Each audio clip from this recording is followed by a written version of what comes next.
Accuracy, balance, credibility, यो हो ABC news. म कविराज विशी। कार्यक्रम हो ब्युरो रिपोर्टर। समस्या कहाँ छैन? ताप्लेजुङको फुगलुङमा छैन कि तेह्रथुमको म्यागलुङमा? मुद्दा कहाँ छैन?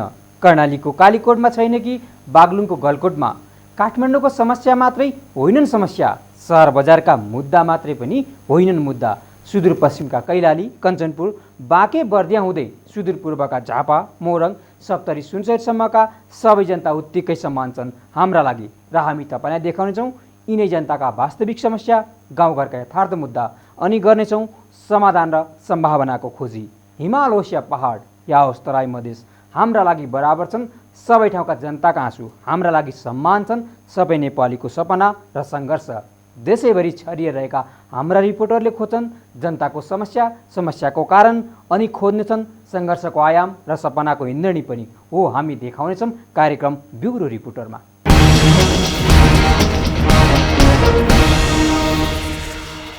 निरन्तर पहिरो खस्दै गएपछि बुढीगङ्गा थुनिँदै गएको छ। नदी थुनिएमा बाजुरा र अछामका त्रिवेणी, साँफे आसपासका क्षेत्र जोखिममा पर्दै गएका छन्। यस क्षेत्रका मानव बस्तीसहित कृषि योग्य जमिन डुबानमा परेछन् भने मातडी, साँफे सडक खण्ड अवरुद्ध हुनेछन्।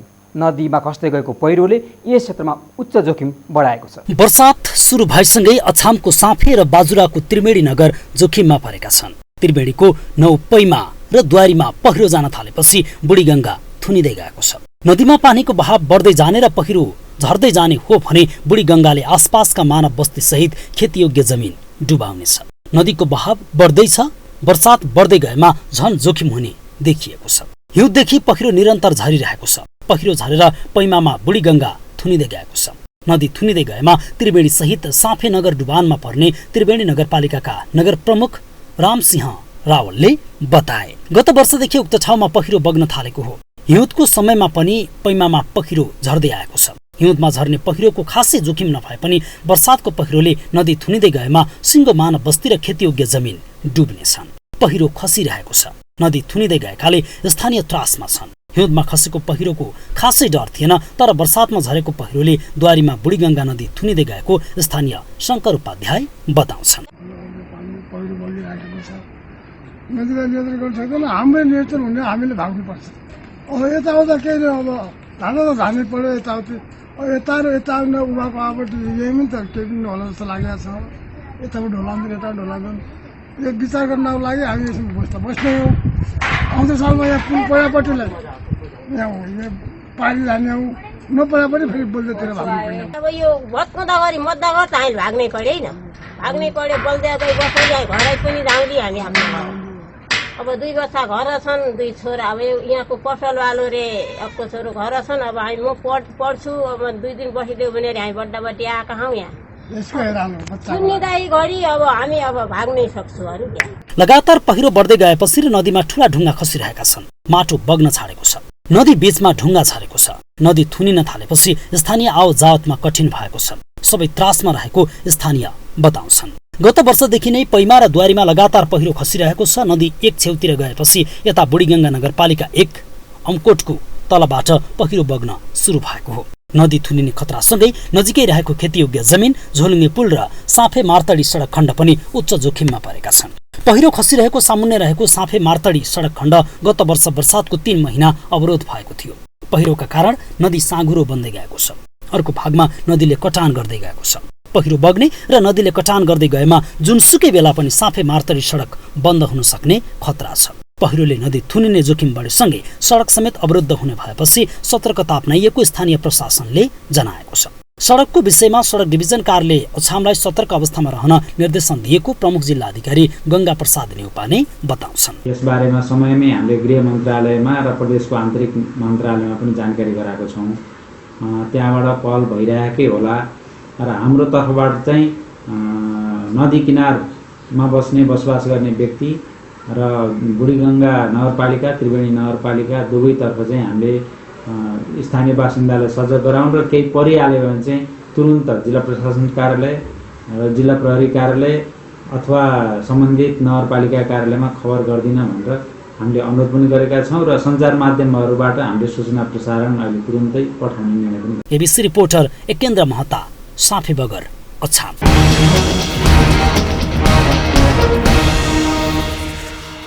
वर्षा सुरुवात भएसँगै निरन्तर पहिरो झरिरहेको छ। पहिरोले नदी थुन्दै गएको छ। नदी कटानसँगै सडक अवरुद्ध हुने जोखिम बढ्दो छ। वर्षात सुरुवातीसँगै प्रकोपको खतरा यस क्षेत्रमा मडारिरहेको छ। नदी थुन्दै गएमा बाजुराको ताप्लेसेरा, अछामको बुढाबगर, साँफे बगर लगायतका ठाउँ उच्च जोखिममा परेका छन्। त्यो सँगै पहिरो गएको ठाउँमा पैमा पनि बग्नेछ।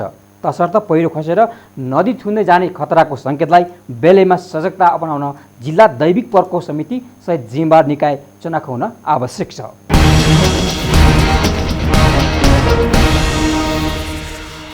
सरकारले भारतबाट आयात गरिने पशुपन्छी, पशु उत्पादन सामग्री तथा पशुजन्य पदार्थको आयातमा कडाई गरेको छ।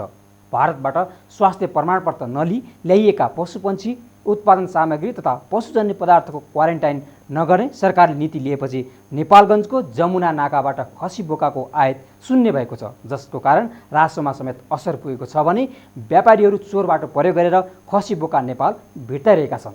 पशुपक्षी, पशु उत्पादन सामग्री तथा पशुजन्य पदार्थ भित्र्याउँदा सरकारले 4 महिना अघि भारतीय क्वारेन्टाइनको स्वास्थ्य, सेनेटरी प्रमाण, ल्याब रिपोर्ट लगायतका प्रमाणहरू अनिवार्य गरेको थियो।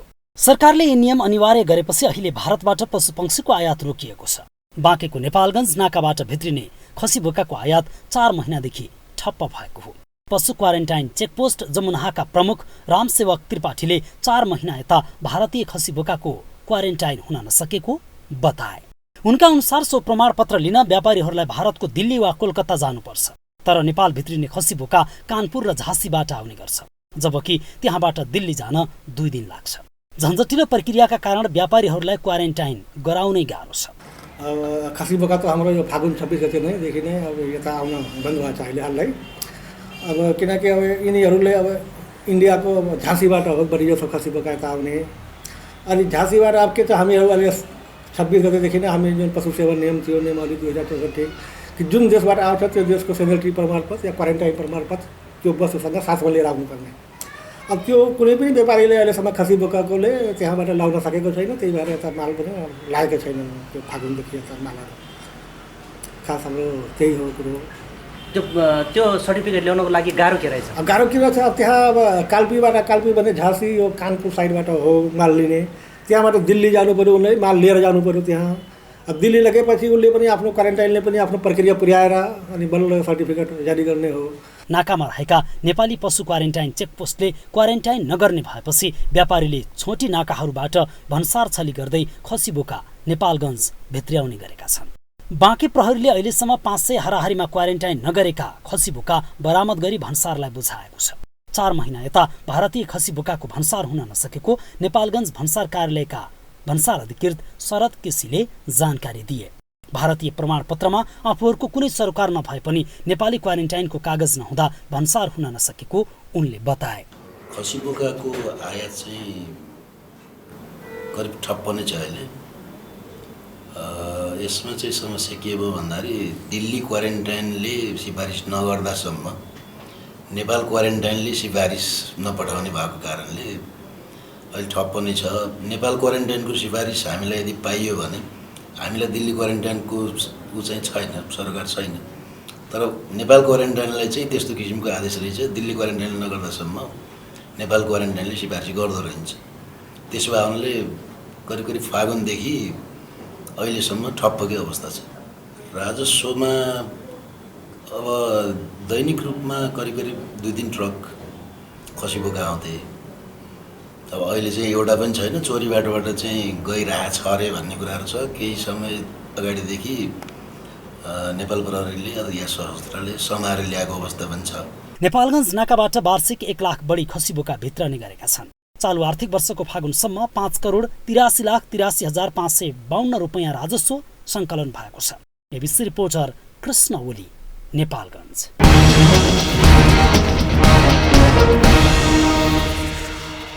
सरकारले खसी बोकाको आयातमा कडाई गर्ने कार्य सकारात्मक भए पनि नेपालका बजारमा भन्सार बिना नै भारतीय खसी बोकाहरूको वर्चस्व हुनु कदापि राम्रो होइन।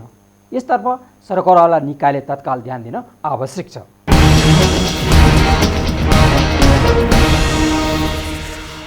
वीरगञ्ज महानगर मनियारी टोलका विपन्न मुसहरका लागि न्यानो र सुरक्षित घर बनाउने सङ्घीय संसद कोष र स्थानीय सरकारको पहल गरे पनि घर गुणस्तरहीन भेटिएको छ।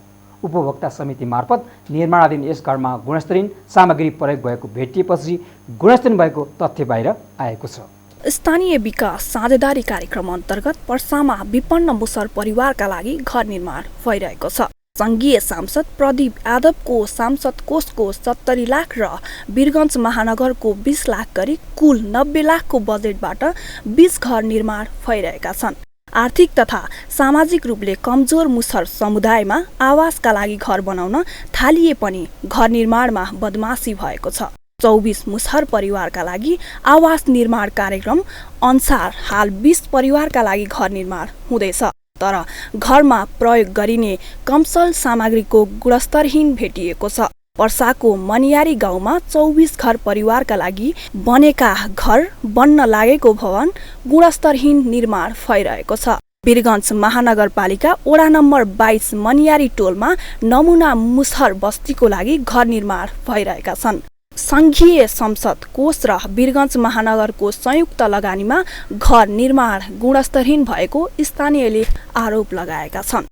60-70 गो घर रहे, बोलो के घर कह के बनावता लोग, माने सिंगल घर एकून गो तो बोलियो ऐसे ना बनी रही। बोलो के घर एक लाइन से बनी आ रहता भी छुटिया के एक लाइन से घर आ रहता आ सिंगल जकर बाद तकर फिर बोलू बाद में बनी।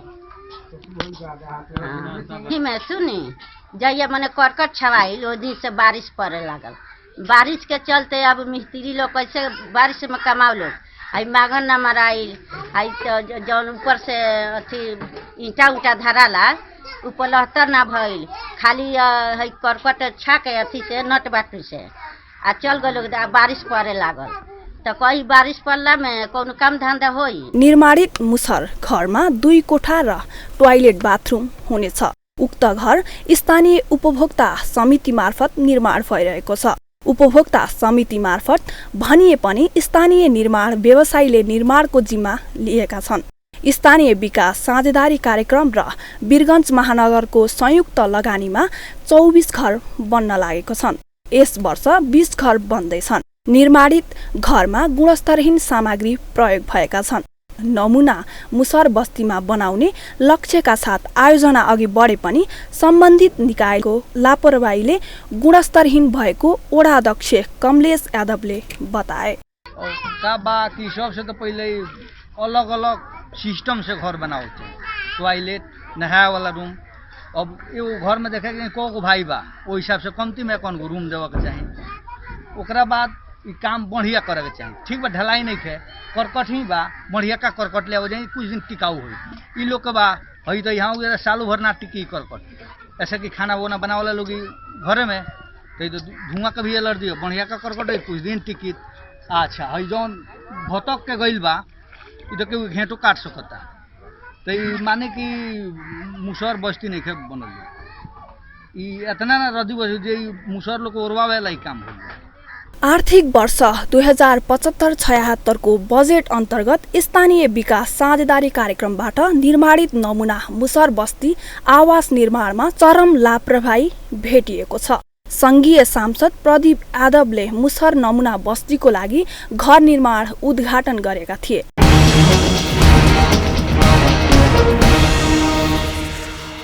तत्कालीन समयमा निर्माणाधीन उक्त घरका छानाहरू हावाहुरीले उडाइदिएको थियो। तर यो छानो उडाउनुको मुख्य कारण भवन निर्माणमा गुणस्तरहीन हुनु हो। विपन्न मुसहरका लागि संसद कोष र स्थानीय सरकारले वीरगञ्ज महानगरपालिकाको लगानीमा निर्माणाधीन घरको गुणस्तरताको विषयमा अनुगमन गरी गुणस्तरीय घर बनाउन सुनिश्चित गर्न सक्नुपर्छ। राज्य कोषमा भएका यस्ता बेमानीलाई तह लगाउन सम्बन्धित निकायको ध्यान जान आवश्यक छ।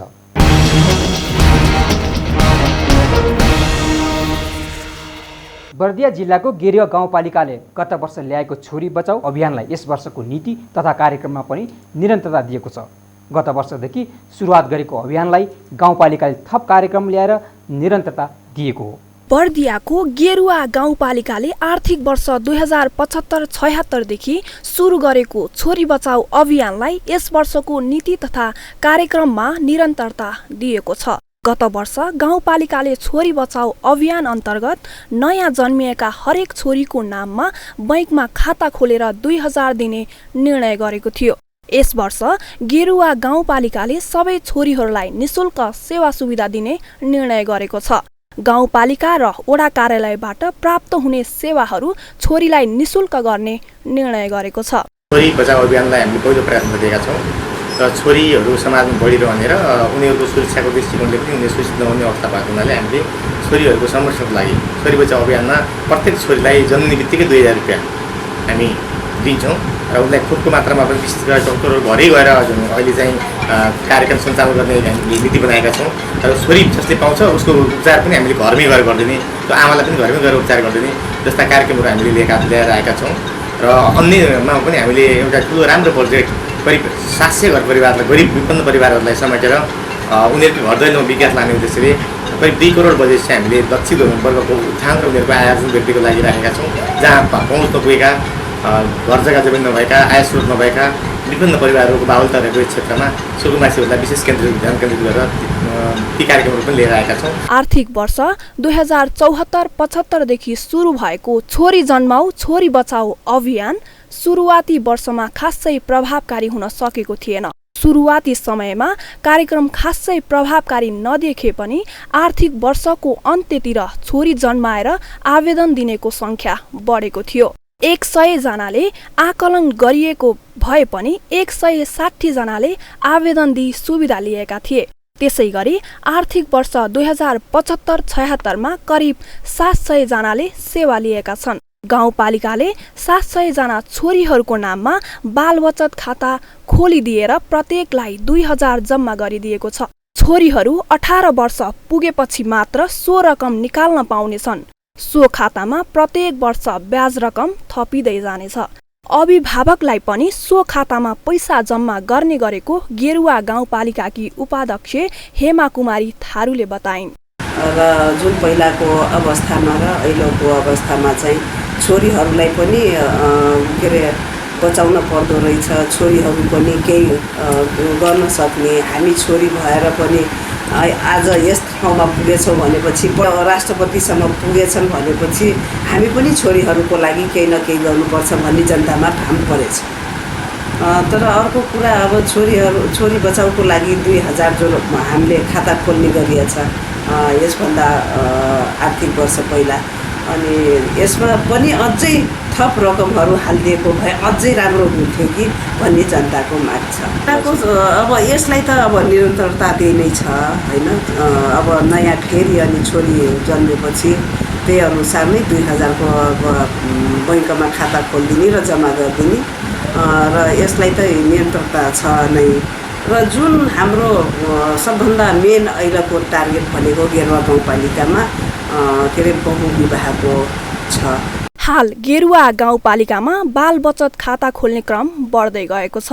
गाउँपालिकाले छोरीहरूको नाममा खाता खोल्न थालेपछि अभिभावकले छोराहरूको नाममा पनि खाता खोल्ने क्रम बढ्दै गएको छ। पछिल्लो समयमा छोरी जन्मेपछि हेरिने दृष्टिकोणमा समेत परिवर्तन आएको छ।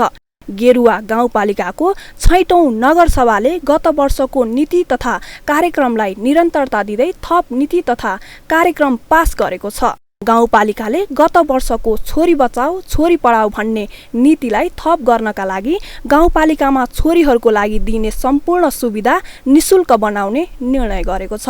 त्यसैगरी बाल विवाह, बहुविवाह, लैङ्गिक हिंसा न्यूनीकरणका लागि थप कार्यक्रमहरू अगाडि बढाइएको छ। यता गाउँपालिकाले जनतालाई विकासको अनुभूति हुने गरी हरेक ओडामा कालोपत्रे सडक निर्माण गर्ने योजना अगाडि सारेको छ। कार्यक्रम हामीले यथावतै राखेका छौँ र कुनै पनि त्यो सिफारिसमा अथवा जनमत गराउँदाखेरि टाइम कट्यो भने पनि अथवा कुनै सिफारिस दिनु पऱ्यो भने हामीले निःशुल्क सिफारिस चाहिँ भनेका छौँ र यो नागरिकतामा पनि निःशुल्क सिफारिस चाहिँ हामीले दिने भनेका छौँ। अब लगभग हामीले चाहिँ 2 वर्षको उसमा 500-600लाई चाहिँ हामीले त्यो सेवा दियौँ र राम्रै छ।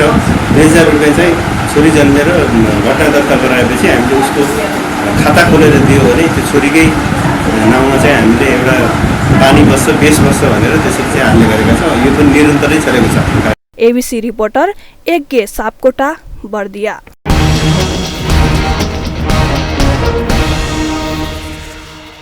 बर्दिया जिल्लाको गेरुवा गाउँपालिकाले छोरी बचाऊ अभियान अन्तर्गत नयाँ जन्मिएका हरेक छोरीको नाममा बैङ्कमा खाता खोलेर 2000 दिने निकै राम्रो निर्णय गरेको छ। तर भौगोलिक दृष्टिकोणले जिल्लामा विकट स्थान रहेको यस गाउँपालिका कर्णाली नदीको 2वटा भङ्गालुले विटन्दाको शिकार पनि भएको छ। बर्दिया राष्ट्रिय निकुञ्जको मध्यवर्ती क्षेत्रमा पर्ने यस गाउँपालिका जङ्गली जनावरबाट हुने क्षति पनि निकै अत्याधिक छ। नदी व्यवस्थापन र जङ्गली जनावरको समस्या समाधान गर्न सके अझै गेरुवावासीले राहतको महसुस गर्ने थिए।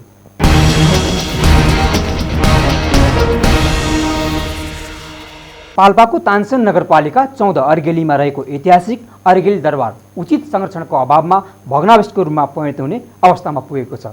यति लामो इतिहास बोकेको दरबार वर्षौंदेखि बेवारिस र जीर्णबन्दा समेत स्थानीय सरकार मौन रहेको छ। पाल्पा जिल्लाको पवित्र स्थल कालीगंगाको काखैमा रहेको ऐतिहासिक अर्गली दरबार उचित संरक्षणको अभावमा जीर्ण बन्दै गएको छ। सरकारवाला निकाय गैर जिम्मेवार बन्द ऐतिहासिक दरबार ओझेलमा परेको छ। तत्कालीन प्रधानमन्त्री जुद्ध शमशेर राणाले 1997 सालमा 10 वर्ष लगाएर दरबारको निर्माण गरेका थिए।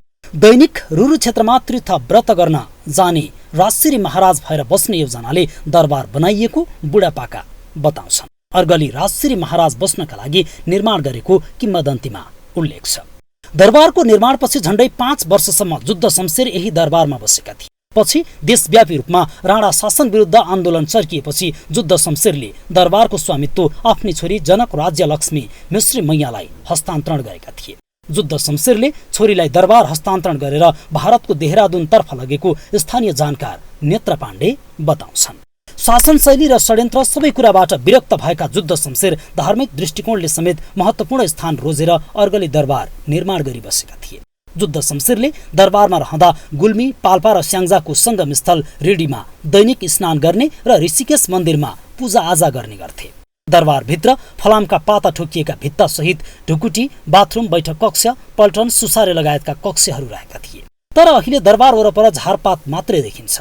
जताततै फोहोरको डङ्गुरले छोपिँदै गएको छ।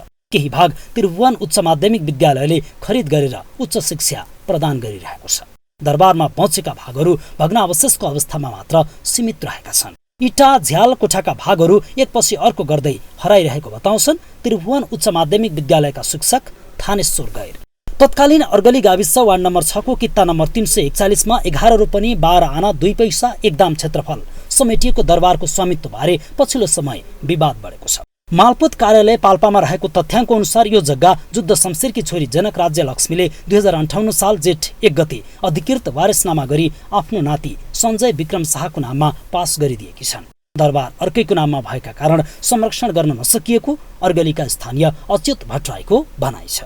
2062 सालकै माघ 18 गते तत्कालीन नेकपा माओवादीको आक्रमणबाट पाल्पा दरबारमा रहेका मालपोत सम्बन्धी सम्पूर्ण कागजातहरू जलेर नष्ट भए।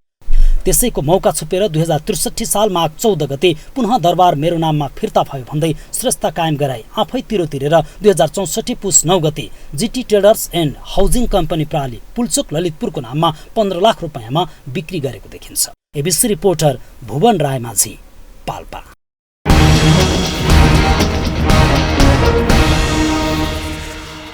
तत्कालीन युद्धको समयमा पाल्पा आक्रमणको बेला सयौं शस्त्रहरू जलेको झुक्काएर जनकराज लक्ष्मीले दोहोरो पास गराएको पाइएको छ।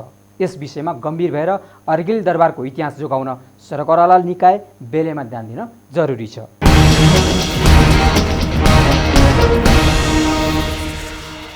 यिनै प्रसङ्गसँगै ब्युरो रिपोर्टर आजलाई यति नै। गाउँ, सहर, दुनियाँ बिजाउने हाम्रो अभियान जारी छ। तपाईँ एबिसी न्युज हेर्दै गर्नुहोला। नमस्कार।